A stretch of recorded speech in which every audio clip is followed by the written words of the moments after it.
வணக்கம் எஸ்டிவி நேயர்களே. கேஷுவலாக பேசுவோம் முன்னேற்றத்தை நோக்கி என்ற நிகழ்ச்சியின் மூலமாக உங்களை சந்திக்கிறதுல மிக்க மகிழ்ச்சி அடைகிறேன். அது என்ன சார் கேஷுவலாக பேசுவோம் முன்னேற்றத்தை நோக்கி? இன்றைக்கி நிறைய புக்ஸு, ஜேர்னல்ஸ், மேகசின்ஸு, நியூஸ் பேப்பர்லாம் முன்னேற்றம்னு சொல்லி நிறையா பேர் பேசிகிட்டு இருக்காங்க. இந்த நிகழ்ச்சியில் நாங்கள் கேஷுவலாக பேச போகிறதுங்கிறது பேசும் விதம் வேணால் கேஷுவலாக இருக்கும். ஆனால் சொல்லக்கூடிய விஷயங்கள் ஒன்றும் மிக மிக முக்கியமானவை. அது உங்கள் முன்னேற்ற பாதையில் அழைத்து கொண்டு செல்வதாக இருக்கும். வாழ்க்கையில் எதை வச்சு சார் உங்களை எடை போடுறாங்க எல்லாரும்? நீங்கள் பெறக்கூடிய வெற்றிகளை வச்சு தான் உங்களோட எல்லாருமே மனுஷர்கள் எல்லாமே எடை போடுறாங்க. அப்போ அந்த நீங்கள் பெறக்கூடிய வெற்றிகள் ஒரு வெற்றியாக கொண்டு இருக்கக்கூடாது, தொடர் வெற்றியாக இருக்கணும். அந்த தொடர் வெற்றியாக எப்படி ஆக்குறதுங்கிறத இந்த நிகழ்ச்சியில் நம்ம பார்க்க போகிறோம். முதல்ல, எப்படியாவது நான் வாழ்க்கையில் வெற்றி பெற்றணும்னு நிறைய பேர் சொல்லிட்டு இருக்காங்க. அப்படி சொல்கிறவங்க வாழ்க்கையில் வெற்றி பெறவே முடியாது. எப்படியாவது வெற்றினா, சார் நான் 2016 வெற்றி பெற்றணும், 2017 எப்படியாவது நான் வெற்றி பெற்றுவேன் இப்படின்னு சொல்லி பல பேர் நான் எப்படியாவது வெற்றி பெற்றேன்னு சொல்கிறாங்களோ ஒழிஞ்சு, நான் எப்படி வெற்றி பெற போகிறேன் என்று கேட்கக்கூடிய நபர்கள் தான் வாழ்க்கையில் ஜெயிக்க முடியும். எப்படி த ஸ்ட்ராட்டஜி, ஹவு டு வின் அப்படின்னு யார் நினைக்க ஆரம்பிக்கிறாங்களோ, யார் சிந்திக்க ஆரம்பிக்கிறாங்களோ அவங்க தான் சார் வெற்றி பெற முடியும். இதுல ரெண்டு முக்கியமான விஷயங்கள் இருக்கு. எல்லாரும் ஆசைப்படுறாங்க வெற்றி பெறணும்னு. ஆனா ஒரு சில பேர் தான் அதை வெற்றியை நோக்கி பயணிக்கிறாங்க. எல்லாரும் ஆசைப்படணும், நான் வீடு கட்டுவேன், பெரிய கார் வாங்கிடுவேன், பெரிய மில் ஓனரா வருவேன் அப்படின்னு நினைக்கிறதுலாம் ஒரு சகஜமான விஷயம்தான். அப்படி செய்யறவங்க ஆசைப்படுற மனித உரிமை, எல்லாரும் ஆசைப்படலாம். ஆனா அதை எவர் ஒருவர் தேவையாக நினைக்கிறாங்களோ அவங்க ஒருத்தவங்க தான் சார் வெற்றி பெற முடியும். ஆசை தேவையா மாறும் போது அதற்கான முயற்சி தானாவே வரும், அதற்கான தேடல்ங்கிறது தானாவே வரும். தேடல் உள்ள உயிர்களுக்கு தான் வாழ்வில் இனிப்பு இருக்கும் என்று பாடல் கேட்டிருப்பீர்கள். அதே போல நீங்க தேடல் இருந்ததுன்னா வெற்றிங்கிறது நிச்சயமா அவங்க தேக்கிட்டே வரும். இப்ப இந்த நிகழ்ச்சியில நாம எதை பத்தி பேச போறோம்னா, நேர்மறை மனப்பாங்கு, அதாவது பாசிட்டிவ் ஆட்டிடியூட். ஏன்னா இன்னைக்கு சக்சஸ் ஃபேக்டருக்கு மிக முக்கியமான ஒரு ஊண்டுகோலா இருக்கிறது எதுன்னா மனப்பாங்கு தான் சார், ஆட்டிடியூட். அது மனப்பாங்கு சரியா இருந்ததுன்னா அது உங்களை வழி நடத்தி செல்லும், வெற்றியை நோக்கி உங்களை வழி நடத்தி செல்லும். அது என்ன சார் மனப்பாங்கு? சும்மா எத்தனையோ பேப்பர்ல படிச்சுட்டோம் சார், மனப்பாங்கு நிறைய எழுதியிருக்காங்க. எனக்கு ஒண்ணுமே அதை பத்தி புரியல சார். நான் எப்படி அந்த நேர்மறை மனப்பாங்க வளர்த்துக்கிறது, எதிர்மறை மனப்பாங்கு, நெகட்டிவ் ஆட்டிடியூட்லேருந்து நான் எப்படி சார் வெளிவரது இப்படின்னு சொல்லி பலவிதமான கொஸ்டின்கள் உங்கள்கிட்ட எழும். நேயர்கள் உங்கள்கிட்ட நிச்சயமா அது மாதிரி சந்தேகங்கள்லாம் வரதான் செய்யும், அதில் ஒன்றும் தடுக்க முடியாது. ஆனால் இந்த பாசிட்டிவ் ஆட்டிடியூட், நேர்மறை மனப்பாங்க ஒருவர் வளர்த்து கொள்வது எப்படி? ஒரு முனிவர்கிட்ட ஒரு பெரியவர் செஞ்சிருந்தார் வீட்டுக்கு. அவர் முனிவரை பார்க்கறதுக்கு அவர் தொழிலில் மிக கஷ்டமான ஒரு சில சூழ்நிலையில் இருந்திருந்தார். அந்த முனிவர் ஐயா எனக்கு ரொம்ப கஷ்டமா இருக்கு, நீங்க தான் ஒரு வழி காட்டணும் அப்படின்னு கேட்கும்போது, அந்த முனிவர், உனக்கு முதல்ல உன்னை எவ்வளவு தூரம் பிடிக்கும், உனக்கு பிடித்தது உன்னை பற்றி ஏதாவது இருந்தா சொல்லு, உனக்கு எவ்வளவு தூரம், எத்தனை % உனக்கு பிடிக்கும் உன்னை அப்படின்னு கேட்கும்போது அவர் எனக்கு என்ன 100% பிடிக்கும் சார், இதுல என்னையா இருக்கு, எனக்கு 100% என்ன பிடிக்கும் அப்படின்னு சொல்லும் போது, அப்போ உன்கிட்ட குறைகளே கிடையாதா? குறைகள் இல்லாத மனிதன் இருக்கிறார்களா? குறைகள் நிச்சயமா ஒரு மனிதட்டையும் இருக்கு.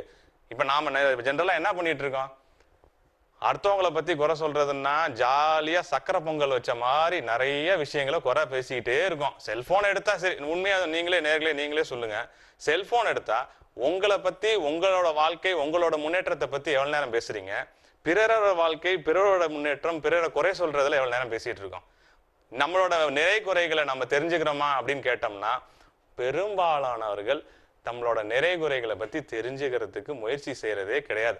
வாழ்க்கைய வாழ்றோம், ஜாலியா வாழ்றோம், போற வரைக்கும் போட்டோம் அப்படிங்கிற. என்ன சில பேர் என்ன பண்ணுவோம், நான் இதுல பிளஸ், எனக்கு நல்லா டிரைவிங் தெரியும், எனக்கு ஓட தெரியும். நெகட்டிவ்னா எனக்கு கோவம் வரும். கோவம் வரதை ரொம்ப சந்தோஷமா வேற நிறைய பேர் சொல்றாங்க. I'm a short temper personality. Short temper பர்சனாலிட்டிங்கிறது ஒரு நல்ல விஷயமா, அதை போய் சந்தோஷமா சொல்றாங்க. ஸோ நிறை குறைகளை ஒருவர் தெரிஞ்சுக்கிட்டாங்கன்னா அதற்கான முயற்சிகளை எடுத்து மேலும் நிறைகளை வளர்த்து கொள்ளவும், குறைகளை குறைத்து கொள்ளவும் முயற்சி செய்ய வேண்டும். இன்னைக்கு உச்சாணி கொம்புல இருக்க பல பேரை பார்த்தீங்கன்னா அவங்க நிறை குறைகளை பத்தி, அவங்களோட சொந்த நிறை குறைகளை பத்தி நல்லா தெரிஞ்சு வச்சிருப்பாங்க. நிறைகளை அதிகப்படுத்துறதுக்கு முயற்சி செஞ்சிருப்பாங்க. குறைகளை தானாவோ இல்ல முயற்சி செஞ்சோ யுத்திகள் மூலம் குறைக்கிறதுக்கு முயற்சி செஞ்சு அதை வெற்றியும் கண்டிருப்பாங்க. அதனாலதான் அவங்களால உச்சாணி கொம்புல நிக்க முடியுது இன்னைக்கு. ஸோ நிறை குறைகளை ஒருவர் கண்டறிஞ்சு நல்ல ஸ்ட்ராட்டஜி யுத்திகள் கையாண்டு அதை குறைக்க முயற்சி செய்கிறாங்கன்னா அவங்க நிச்சயமாக மேலே வர முடியும். ஸோ இந்த மாதிரி நேர்மறை மனப்பாங்க வளர்த்துக்கிட்டாதான் உங்களை பற்றி உங்களுக்கு நல்லா தெரிய வரும், நிறை குறைகளையும் கண்டறிய முடியும். ஒரு சின்ன உதாரணத்துக்கு, ஒரு குழந்தை வீட்டில் இருக்கும்போது 3 குழந்தைங்க விளையாண்டிட்டு இருந்தது. அவங்க அம்மா கூப்பிட்டு அரை டம்ளர் பால் வச்சுட்டு அந்த குழந்தைக்கு என்னம்மா தெரியுது அப்படின்னு கேட்டாங்க. முதல் குழந்தை வந்து பாதி டம்ளர் காலியாக இருக்குமா அப்படின்னுது. ரெண்டாவது குழந்தை ஒடியாந்து என்னம்மா இருக்குன்னா பாதி டம்ளர் காலியாக இருக்குமா அப்படின்னுது. இதே 3வது குழந்தை ஒடியாந்து பார்க்கும்போது அரை டம்ளர் பால் இருக்குமா அப்படின்னுது. இதுதாங்க உங்களோட நீங்க பார்க்கும் விதம். நல்ல விஷயங்கள் உங்களை சுத்தி நிறைய நடந்துகிட்டு இருக்கு. அதை நீங்க பார்க்கும் கோணத்துல தான் எல்லாமே இருக்கு. ஸோ நீங்க இதை பார்த்து முயற்சி செஞ்சு நல்ல விஷயங்களை மனதில் வாங்கிட்டு முயற்சி செஞ்சீங்கன்னா வெற்றிங்கிறது தவிர்க்க முடியாத ஒரு விஷயமாக மாறிவிடுகிறது. இந்த மனப்பாங்கு வளர்க்கறதுக்கு யாருங்க முக்கிய காரணமா இருக்குது? பெற்றோர்கள் தான். பெற்றோர்கள் வந்து குழந்தை பருவத்தின் முதலே வந்து நல்ல வித மனப்பாங்க குழந்தைகளிடம் சொல்லி வளர்க்க வேண்டும். இன்னைக்கு என்ன பண்றோம், கூட்டு குடும்பத்துல இருக்கோம், எல்லாருமே பிரிச்சு ஊர்ந்து அந்த காலத்துலலாம் வந்து எல்லாம் கூட்டு குடும்பத்துல சித்தப்பா பெரியப்பா தாத்தா பாட்டின்னு இருக்கும்போது அவங்க வந்து நல்ல விஷயங்களை சொல்லி கொடுத்து வந்தாங்க. இன்னைக்கு எல்லாமே வந்து ஜாயிண்ட் ஃபேமிலி சிஸ்டமே இல்லாமல் போயிடுச்சு. ஸோ அப்போ வந்து குழந்தைங்களுக்கு வந்து சொல்லி கொடுக்கறது வந்து தாய் தகப்பனார் தான். அவங்க என்ன பண்ணிடுறாங்க, 2 பேரும் பெரும்பாலான நேரத்தில் வேலையில் இருக்கும்போது குழந்தைங்களுக்கு வந்து ஆசிரியர்கள்ங்கிறது மிக முக்கிய ஒரு பொறுப்பாக அமைஞ்சிருது. ஸ்கூலில் அவங்க சொல்லி கொடுக்குறாங்க, பெற்றோர்களும் சொல்லி கொடுக்குறாங்க. ஆனால் கூட உட்கார்ந்து அமர்ந்து அவங்களுக்கு வந்து நல்லது எது கெட்டதுன்னு சொல்லி கொடுக்குற நேரம் மிக மிக குறைவாயிருச்சு. உதாரணத்துக்கு பார்த்தீங்கன்னா, நான் பஸ்ஸில் பயணம் செஞ்சுக்கிட்டு இருந்தேன் திருச்சியிலேருந்து கரூரை நோக்கி. அப்போ வந்து ஒரு 30-35 வயது மதிக்கத்தக்க ஒரு பெண்மணி தன்னோட 7 வயசு குழந்தையோட அந்த பஸ்ஸில் ஏறினாங்க. பஸ்ஸில் ஏறிட்டு நல்லா டிராவல் பண்ணாங்க. நம்ம ஊரு கூட்டம் பற்றி சொல்லிக்கவே வேணாம், அந்த பஸ்ஸு எவ்வளவு கூட்டமாக இருக்குன்னு எல்லாத்துக்குமே தெரியும். அவங்க இறங்கக்கூடிய ஸ்டாப் வந்துருச்சு, டிக்கெட் எடுக்கல. அந்த ஸ்டாப்பில் இறங்கினோன்னா கண்டக்டரை கூப்பிட்டு அந்த அம்மா எனக்கு 2 டிக்கெட் கொடுப்பா அப்படின்னு கேட்டாங்க. அந்த கண்டக்டர் சிரிச்சுக்கிட்டே சொன்னார், என்னம்மா நம்ம நீ இறங்குற பஸ் ஸ்டாப் தான் வந்துருச்சு, நான் டிக்கெட் என்கிட்ட கேட்க போகிறதில்ல, நீ ஏன் எடுத்த அப்படின்னு கேட்குறாரு. அதுக்கு அந்த அம்மா சொல்கிறாங்க, ஐயா நான் டிக்கெட் எடுக்கலைங்கிறது எனக்கு தெரியும், உங்களுக்கும் தெரியும். ஆனால் நான் டிக்கெட் எடுக்காமல் போனேன்னா என் பக்கத்தில் இருக்க குழந்தை 6 வயசு பையன்தான் ஆகிறான். அவனுக்கு பார்த்துட்டு நாளைக்கு இதே வித மனப்பாங்கு தான் அவன் ஃபியூச்சர்லேயே ரிப்பீட் பண்ணுவான். இந்த சின்ன விஷயம் அவன் மனதில் ஏறிடும். அதுவே வந்து பலவித மாற்றத்தை அவன் மனசில் ஏற்படுத்தும். நம்மளே வந்து வழிகாட்டியாக இருக்கக்கூடிய நம்மளே வந்து தவறு செய்யும் போது அது எப்படி ஒரு நேர்மறை மனப்பாங்க வளர்க்கக்கூடியதாக இருக்க முடியும் அப்படின்னு சொன்னாங்க. அதாவது நம்ம வந்து செய்யக்கூடிய ஒரு விஷயங்களும் அதை நோட் பண்ணக்கூடிய விஷயமா மாறிடுது. இன்னைக்கு பல பெற்றோர்கள், நான் கல்லூரியில் பேராசிரியராக இருக்கேன், பல பெற்றோர்கள் வந்து என்கிட்ட வருத்தப்படுறாங்க. நான் வீட்டை விட்டு வெளியில் போகும்போது நான் போயிட்டு வரேம்மான்னு சொல்கிறது, அந்த கல்ச்சர் வந்து ரொம்ப குறைஞ்சி போச்சு சார். அது ஏன்னு தெரியவே இல்லை. நாங்களாம் இருக்கும்போது எங்கள் அப்பா அம்மாலாம் போயிட்டு வருவோம்னு சொல்லுவோம், இப்போ வந்து அது மாதிரி யாருமே சொல்கிறது இல்லை அப்படிங்கிறாங்க. நான் ஒரே ஒரு கேள்வி தான் கேட்டேன், நீங்கள் வந்து வீட்டில் இருக்கும்போது வீட்டுக்கு வரவங்களை எத்தனை பேர் வாங்க சார் அந்த பையனுக்கு முன்னாடி கூப்பிட்டு உட்கார வைக்கிறீங்க? அதே மாதிரி உங்கள் மனைவி கிட்ட நான் போயிட்டு வரேம்மா, போயிட்டு லேட்டாக வந்தால் மன்னிச்சுக்கு, நான் இவ்வளோ லேட்டாக வரேன் கோவிச்சுக்காதுன்னு சொல்லி எத்தனை பேர் நம்ம சொல்கிறோம்? வீட்டில் நான் வரும்போது இந்த அவங்க கிளம்புறேன் அவ்வளோதான் அப்படின்னு சொல்லிட்டு நம்ம பாட்டுக்கு பைக் ஏறி எடுத்துகிட்டோ கார் எடுத்துகிட்டோ போயிடுறோம். லேட்டாக ஆச்சுன்னா கூட ஒரு ஃபோன் பண்ணி பேசிக் கர்ட்டசி கூட வீட்டில் சொல்கிறது இல்லை. இப்படி நாம் செய்யக்கூடிய ஒரு சின்ன சின்ன விஷயங்கள் கூட குழந்தைங்க நம்ம அதை பார்த்துக்கிட்டே இருக்கும்போது அதை வந்து பாதிக்க தான் செய்யுது. அப்போ நேர்மறை மனப்பாங்குங்கிறத அப்புறம் குழந்தைங்கள்ட்ட நம்ம எப்படி எதிர்பார்க்க முடியும்? ஸோ நம்ம செய்யக்கூடிய விஷயங்கள் தான் குழந்தைகளை பாதிக்கும், நம்மளோட செயல் தான் குழந்தைகளை பிரதிபலிக்கும். இப்படி சின்ன சின்ன விஷயங்கள்ல நம்ம நேர்மறை மனப்பாங்க சொல்லி கொடுக்கறது மூலமா நல்ல உறவு முறைகளை வளர்த்துக்கொள்ள முடியும். இப்போ உதாரணம் பார்த்தீங்கன்னா, 2 குழந்தைங்க விளையாண்டுட்டு இருக்கு. ஒரு பையன் நல்ல நேர்மறை மனப்பாங்கு உள்ளவன், இன்னொரு பையன் எதிர்மறை சிந்தனை உள்ளவன். நேர்மறை மனப்பாங்குல கம்ப்ளீட்டா வேரியேஷன். அப்போ என்ன 2 பேரும் பேசிக்கிறாங்கன்னா, என்கிட்ட இருக்க பிஸ்கட் எல்லாம் ஒன்ட்ட கொடுத்துறேன்பா அப்படின்னு சொல்லி அந்த பையன் சொல்றான். இன்னொரு பையன் ஒன்னுகிட்ட உள்ள சாக்லேட் எல்லாம் என்கிட்ட கொடுத்துடணுங்கிறான். இன்னொரு இந்த நேர்மறை மனப்பாங்கு உள்ள பையன் கம்ப்ளீட்டா அவனோட பிஸ்கட்லாம் அந்த பையன்ட்ட கொடுத்துட்றான். இதே எதிர்மறை மனப்பாங்கு உள்ளவன் என்ன சொல்றான், ஒரு சாக்லேட் அப்படியே ஒரு 10 சாக்லேட்டை ஒதுக்கிட்டு மீதி சாக்லேட்டை மொத்தமா இருக்கிற மாதிரி கொடுத்துட்றான். 2 பேரும் வீட்டுக்கு போயிடுறாங்க. மொத்தமா கொடுத்த பையன் நிம்மதியா படுத்து தூங்கிடுறான்.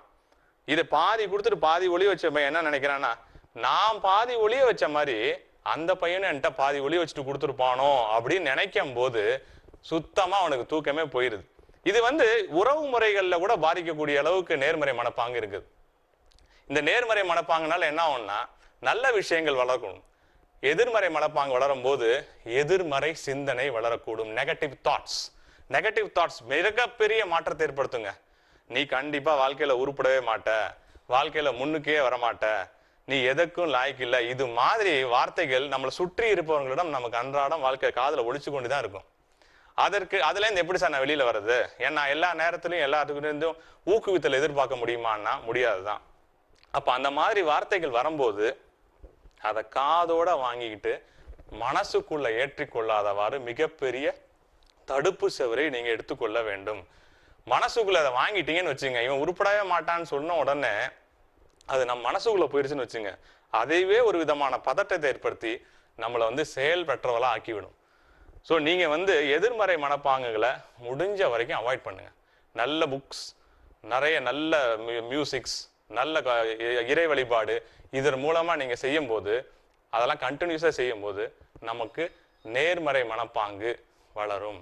எதிர்மறை மனப்பாங்கு மறையறதுக்கான அதிக வாய்ப்புகள் இருக்கிறது. ஸோ நேர்மறை வளரட்டும், எதிர்மறை மறையட்டும் என்ற குறிக்கோளை இன்று முதல் நீங்கள் எடுப்பீர்கள் தானே? நன்றி, வணக்கம்.